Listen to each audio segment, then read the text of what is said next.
I've talked to a lot of you here, and I know there's a lot of people in this room that don't necessarily have spouses that are, let's say, on board, for lack of better words. And so I thought it would be a cool idea to get some of the spouses that maybe weren't on board and now are, to get up here and give you guys some insight into the guy's mind, maybe, and also to just kind of give you guys some feedback that you can take home with you, and it might help. So anyway, tonight we have 3 awesome spouses up here. We have Andrew Greeno and Mike Greenberg and Mark DeStefano. So what I wanted to do is just kind of ask them some questions and get some feedback. And if you guys have any questions you want to throw in, I think that would be awesome as well. The first question that I have is for Andrew. So Andrew, when Kelly joined Beachbody, were you initially on board? No. She just got off Mary Kay. I told her this is the last thing you could try. She had to do good. She had to do good. So what do you think was the game changer for you as a spouse? Probably going to Summit the first year. So meet Mike and everybody. That really opened your eyes. Yeah. I don't think I was on board until then. Okay. Mike, what about you? Were you initially on board? No, not at all. I didn't like it for a long time. She tried to sign up for months. Ever since Scotty back there was signed up, she was supposed to sign up the next day, but she wasn't. I wasn't ready at all. And it wasn't even until she said she had somebody that was right along with her, and I still wasn't even on board. She even had her first coach, and I still wasn't there. So what do you feel like was the game changer? And so there's nothing in her history that made me think that this was going to be any different. So I think what the game changer for me was that when she actually started and she said that she's going to do it, and she said that she's going to get her shakes paid for. She said, I'll get that done in probably I think 6 months or something. And she said so the total output would be about $600. I said, okay. It wasn't until she actually signed up a couple people, and Sandy was a rock star right from the start. And I still wasn't, but I think it was probably that Christmas. So May, June, July, August, September, October, November, 7 months for me being completely against it. And telling her that it wasn't going to work. And she was also going to school for a master's, which she never finished. And, so it was just the MO. It was just the, and so she did that. And I even told her, I said, you cannot do both. You cannot do both. And she's like, you're right. And she started going to school. She's like, you're 100% right. It can't be done. Not in the business you want to build. Yes, if you're in school, you can go. But that didn't match up to the size of the business you wanted come November, December. So. What about you, Mark? Were you originally on board? I really hesitate to say no here because I feel like I've always been very supportive of Jenna. The only hesitation I had was she's always had a knack for putting entirely too much on her plate. And my hesitation was if there's one more thing, because at the time we had a wedding coming up and there was a lot going on. So my hesitation was, is this too much with all that we have going on right now? So I feel like I was supportive at the beginning. I didn't 100% understand what the business was all about, or what the philosophy of the business was all about. So I had to piggyback off Andrew, but going to that first summit was huge for me because the turnout for the summit and just being around all the like-minded people and such goal-driven and ambitious and motivated people was huge for me and for us. So that would, I guess, be my game changer. Andrew, what would you say is something that you would recommend that a coach say to their spouse to get them interested in the business, or at least maybe something that would get them to not be skeptical about it or to hesitate? What is something that one of them could go home and say to their spouse to maybe get them at least involved? I don't know if there's anything you could say. It's showing what you do. Like a picture of this, the mansion where you're at. It's your first retreat. Some of you've never even been to Summit. Showing them, hey, this is the real deal. This mansion isn't a joke. It's a lot of hard work, and it's coming all from Beachbody, so it's not a joke. There's something, everybody that's working hard. Everyone's doing the dream boards and networking and talking to the top coaches, getting ideas to help themselves. I think if you just show them the hardworking people that are here, and even if you need not the $2 horns, but the supportive spouses we are, and us three being cops, were skeptical from the beginning. So if we can get on board, most any spouse can probably get on board. If you can have 3 cops get on board, maybe, I don't know, maybe that's tough for you guys, I promise. Right? That was a hesitation because all 3 of you have that nature. So, Mike, what would you say to a coach that's going home to their spouse, that their spouse just isn't going to be on board, period? Well, I think, and I've had this conversation with several people in this room that have actually come in very emotional states and saying that this business is actually causing some rifts, or they're not on board and I might have to quit. And the response is simple. Is this response fair? The answer is no, but it is in fact the response. You unfortunately are going to have to prove to them that this is going to work. Is that fair? Should they support you? Did they promise to support you? Yes, they did. But it's not what you're probably going to get. Like I said, you guys saw my story, I'm sure, on YouTube. I didn't realize until Jen bought me a gift that we never could afford. And she's like, hey, I've become a big freaking deal in this company. How about now? And, and she did that, because she knew a 1099 was going to come. And she's like, well, if he's not on board, he doesn't need to know that there's a direct deposit come. But, then she's like, shoot.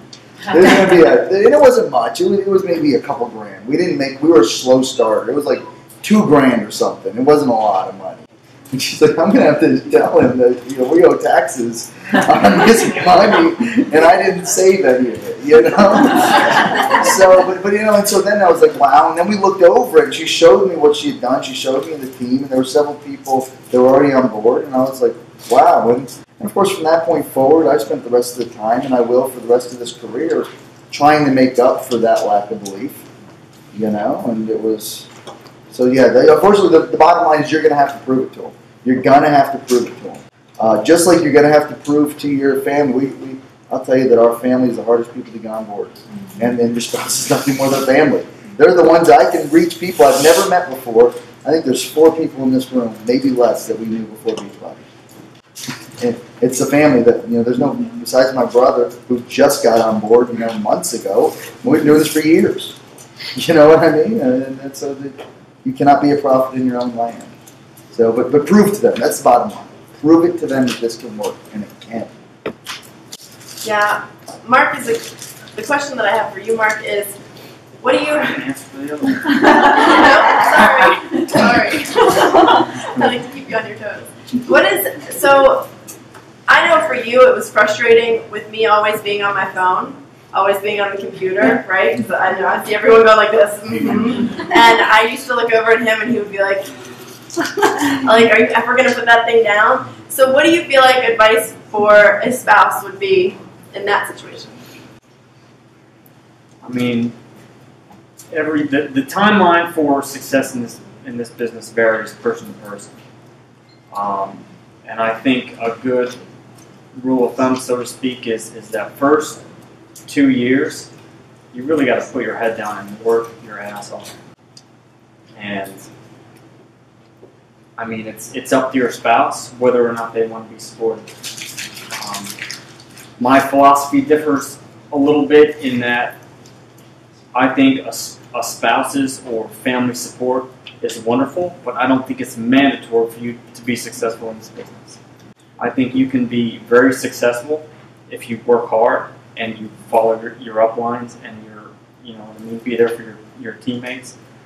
But I don't think it's mandatory to convince or to beg or to plead or to do anything that's going to get them just so that they lend you their support. I don't think you need their support. I think it's a bonus if you have it, but is it mandatory to be successful? I don't think so. That's a great answer. Favoritism. Yes. Yes, we do. Well, it's funny you say it, because Kelly and I had that conversation where she's on her phone, and I said some smart ass remark. And It ignited a kind of an argument. Well, it just came down to it. I said, just show me what you're doing. Show me what, because to us, you're on your phone, you're on your computer, you're in there. We don't know what you're doing. Are you shopping for clothes? Are you shopping for weight stuff? Yes. Just show me what you're doing. So we sat down there, for her power hour, and she showed me what she did. And she actually hooked the coach in that power hour. But just show them. Just ask, say, hey, this is what I do for an hour. Make them a cup of coffee or give them a beer, and have them sit down and watch what you do. They'll answer some questions. It's proof that you're inviting them in to the same thing. It's more that proving to the story, because like Jen, me and Scotty were talking about this, and we were joking about it, but he had that selfie picture of himself, and he always took care of himself. It's like, who's this guy she's talking to? You know what I mean? Like, who are these men? And she was trying to invite people into her business, and we've had this coach. She had a couple issues when she first started, because there were guys that were taking advantage of her vulnerability of wanting a coach. She wanted a coach so bad, so she was, oh, let me see your before let me see your after pictures. And she, being, just pure-hearted, like, okay. And I'm like, and I just happened to saw it on her phone, and I'm like, what is she doing? And to me, that raises unfaithfulness, and I'm like, what is she doing? Who's this guy? I'm like, he's no closer to signing up with her than I am. Neither one of us are signing up with her, but the pictures look good. And then it was one of those things where then she sat down and she showed me, and I was like, okay, so you're not, I talk to a lot of girls in this room, and if you're having mentorships, especially if they're the opposite sex, they need to know that what they're doing in those conversations, they keep them open line communications and keep that open. Don't oh, that's just my mentor. He's okay. Wait a minute, that's not going to fly. Even if it should, it's not going to. So I know it's on. I have one more thing. Sure. The only other thing I would say about that is, especially for newer coaches, is set boundaries in your work schedule. If you're going to be on your phone, do that from 6 to 8, or do it for an hour, or you know what I mean? And if you're going to do date nights and things like that, stick to that. And turn your phone off, put your phone away, and spend the time with your spouse or your significant other. Because I think that's one of the biggest things, and she, to this day, God bless her heart, still struggles with that. For the longest time, she said, okay, I'm gonna work from 9 to 5 or 8 to 4, and that's the only time I'm going to work. But then you look over at 7:30 when we're sitting down for Game of Thrones or whatever, and she's over there typing on the phone. You know what I mean? So it's important to set those boundaries and stick to them, so that way you guys can be on the same page. And if time's going to be spent with each other, spend that time together. I like that. I know we wanted to keep this short, so I'm going to ask if anyone has any questions, and I have one final question for all three of them. Oh, thank you. That's a great one. Any questions from anybody? Oh, there's one in the back. Lady in the back. Jenny. Sing it to us. I'm wondering if I'm trying to do something, for example, Summit. Okay, so I've reserved under Mike's advisement to go for a full week instead of just the days that it's scheduled for. And I'm getting a very strong objection to the cost of that and the time of that. What should I do? I mean, how can I, if I can't convince him to do it, should I do it anyways? Like, I mean, I know I'm going to do it anyways, but we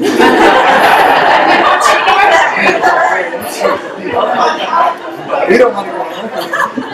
What's the best way for me to just be like, I'm not trying to stick it to you, but like this is what I'm getting a lot of those. Like, sorry, I'm doing it anyways, and like my husband is supportive, but he is just like he's trying to be as supportive as possible, but he's tentative. So I don't know how to. Does he want to go with you? Could you invite him over with you? I got him to Success Starter on his account, so I'm giving him the free ticket. So I worked really hard to make sure that could happen. You can almost just sell it as, like Kelly kind of did it. We went to Vegas. We're going to Nashville this year, but it's still a new town. and there's stuff to do. It's a vacation. Yeah, there's going to be workshops and stuff. We have free time and other things to do. Just hey, it's going to be us. And, you know, that Beachbody stuff will rub off. You know, we went to Vegas, and then Honcho here gets a party bus right away.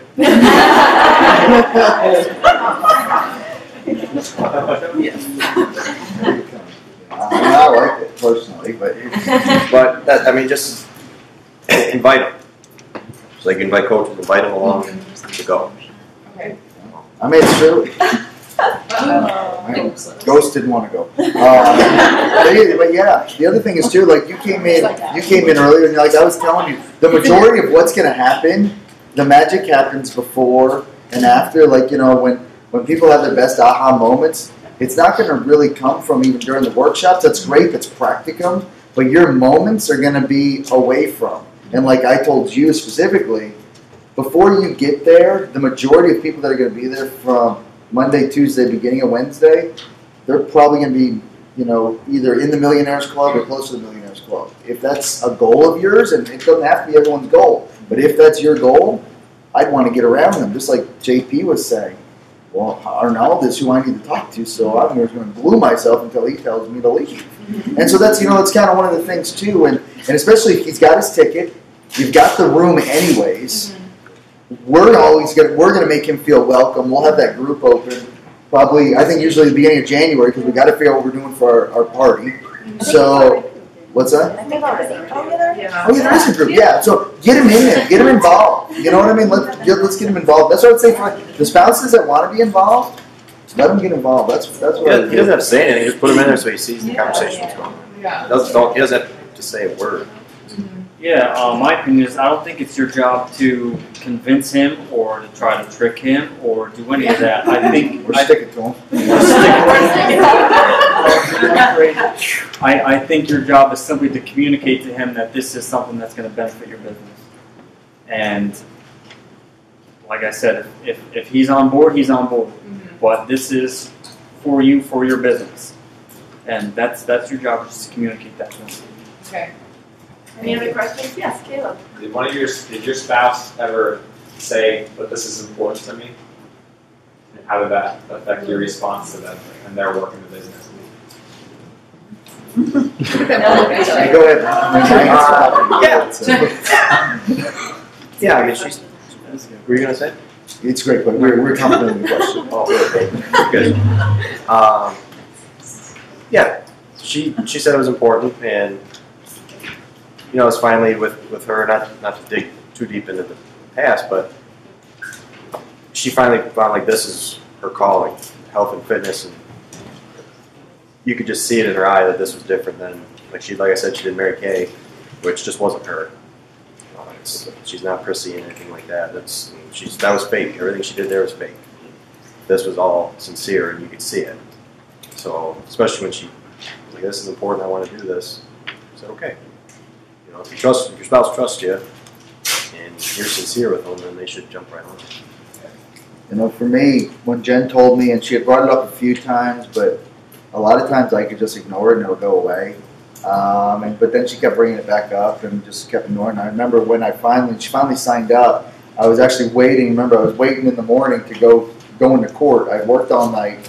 I'd worked before then, so I'd worked from 5 p.m. the previous day, and she was talking to me about this at 8:35 the next morning. I'm still in the same clothes, still working, and then I'd leave testify. And she's talking about this. I think she got it to the point where I was so tired of everything. I was so tired of life that, you know, I finally just gave in. But see, we just really had no money. You know, people always say money objection. We had no money. You don't work 24-hour shifts if you don't have to, no matter what your goals are. But she did what we tell people to do with money objections. She said, "This is what we're spending at GNC. This is what I'm spending on Starbucks." Then there were 2 other things that she brought up that got the Shakeology down to approximately a $25 ad. Because we still had to pay for the coach side. It wasn't free yet. Right? I don't think it was free. So you know, but she got it down to 25 additional extra dollars. But that's what it took for me. It took her showing me point blank, because I didn't care. Should I have cared? Sure. I didn't care if she wanted it. We had no money. We just had no money, and we lost our car. Our car got repoed the same week we signed. We don't have any money. We're broke. So, you know. I don't recall us ever having that specific conversation. Part of her pitch to me was just the impact that she could have in changing people's lives and helping other people. And I know that has always been a passion of hers. So once we had that conversation, it didn't take much convincing for me. So I knew that it was something that she was going to be passionate about and something that she was going to be very good at. So it was a pretty easy sell. I guess the question a little bit better, like, when was that defining moment when you went from an unsupportive spouse and suddenly click to the, all right, I support you? Like, that you answered that, so you don't need to. Yeah, but that's a good question for you too, because I'd want to ask you that too as a follow-up. Because I remember I hung out with Mark before, both these guys before. Andrew was going to the seminars. He had pen and paper, and I remember thinking, what a goof, thinking, I didn't go there. No, I didn't. No, I'm like, I stayed out. I was like, screw that, I'm going to the tables. And I think Mark did the first time he went too, right? He didn't go to a lot of the workshops. No, I didn't. But I remember him always saying, when I'd ask Mark, his exact words were, well, that's her thing. So I'd love to find out, when did that change? Because every question was, oh, that's her thing. Okay. I think I would not choose that. it was probably after the first summit, because I remember specifically she really wanted me to go to the keynote speaker, who was John C. Maxwell, the first summit, and I didn't go because I wanted to sleep instead. Because it was my first time in Vegas, and I was pretending like it was my first time in Vegas. So I remember specifically really feeling bad about how unsupportive I had been throughout that entire process. I mean, I did a couple things, I listened to a couple people, and you know what I mean, hung out in a few groups, but I wasn't nearly as supportive as I could have been. So that was a reality check for me, and I feel like from that point forward, I've done just about as much as I could to be more supportive.